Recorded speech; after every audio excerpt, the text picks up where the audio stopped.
নমস্কার, আমি doctor Arnab Barma, consultant gynaecologist and IVF specialist কোটার। আজকে আমরা আলোচনা করব মেনস্ট্রুয়াল হাইজিন মানে মাসিক সংক্রান্ত স্বাস্থ্যবিধি নিয়ে। তো প্রথমে আমাদেরকে জানতে হবে মাসিক কি। প্রত্যেকটা মহিলা যখন শৈশব থেকে কৈশোরে অতিক্রম করেন সেই সময় তাদের দেহের মধ্যে বা শরীরের মধ্যে কিছু গঠনমূলক পরিবর্তন লক্ষণ করা যায়। তার মধ্যে যেরকম স্তন বৃদ্ধি পাওয়া থেকে শুরু করে গোপন অঙ্গে চুলো গজায় এবং তার সাথে সাথে প্রত্যেক মাসিক চক্রে যোনিপথ দিয়ে রক্তস্রাব হয় বা রক্তক্ষরণ হয়, এটাকেই মাসিক বলে। এই মাসিক কি বা স্বাভাবিক মাসিক কাকে বলে? স্বাভাবিক মাসিক হলো প্রত্যেকটা মহিলার ক্ষেত্রে 28 থেকে 35 দিন অন্তর অন্তর মাসিক হওয়া, যেটা কিনা 3 থেকে 5 দিন স্থায়ী হয় এবং 30 থেকে 80 ml রক্তক্ষরণও হতে পারে।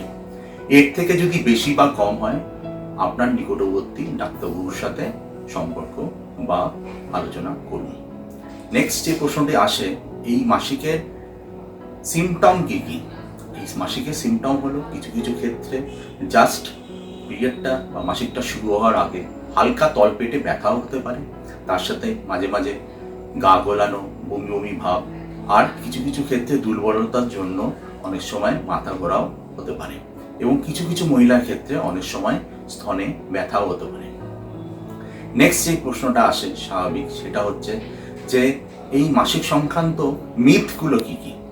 এখানে অনেক মিথ ভারতবর্ষের মতন দেশে বিচরণ করছে।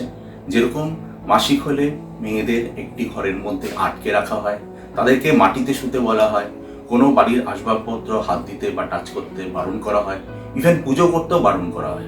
কিছু কিছু ক্ষেত্রে তো এমনও অবস্থা যে তাকে না খাইয়েও রাখা হয় এবং স্নানও বারণ থাকে। নেক্সট যে প্রশ্নটি আসবে, এই ক্ষেত্রে মাসিকের অ্যাকচুয়াল যেটা স্বাস্থ্যবিধি সেটা কি কি। প্রথমত এটা বলে দিই, ভারতবর্ষের মতন উন্নয়নশীল দেশে গ্রামাঞ্চলে অনেক মহিলা পয়সার অভাবে স্যানিটারি প্যাড ব্যবহার করতে পারেন না। তারা সেই ক্ষেত্রে পুরনো কাপড়, ন্যাকড়া বা অনেক ক্ষেত্রে ঘাসও ব্যবহার করেন। এই ক্ষেত্রে একটা সংক্রমণ হওয়ার আশঙ্কা থেকে যায়। এই সংক্রমণটি আলটিমেটলি জরায়ু এবং তলপেটেও চলে যেতে পারে। এছাড়া মূত্রনলী যেটা আছে, মূত্রনালী, সেখানটাতেও অনেক সময় সংক্রমণ পৌঁছে যেতে পারে। তার জন্য সবচেয়ে বেস্ট যেটা ব্যবহার করা উচিত সেটা হলো স্যানিটারি প্যাড বা ন্যাপকিন।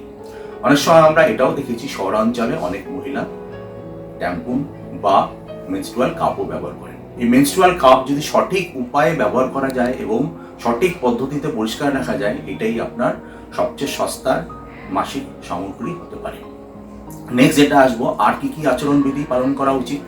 তার মধ্যে যেটা বললাম একটু আগেই, যে সবসময় স্যানিটারি প্যাড বা ন্যাপকিন ব্যবহার করুন, প্রত্যেক 4 থেকে 6 ঘন্টা অন্তর অন্তর এটিকে চেঞ্জ করুন এবং স্যানিটারি প্যাড ব্যবহার করার আগে এবং পরে সাবান দিয়ে হাতটা ধুয়ে নিন এবং প্যাডটি আপনি কাগজে মুড়ে যথাস্থানে মানে ডাস্টবিনে এটাকে ফেলবেন, যেখানে সেখানে ফেলবেন না, কারণ এখান থেকে অন্য লোকেরও বা অন্য মাধ্যমে অন্যদেরও সংক্রমণ হতে পারে।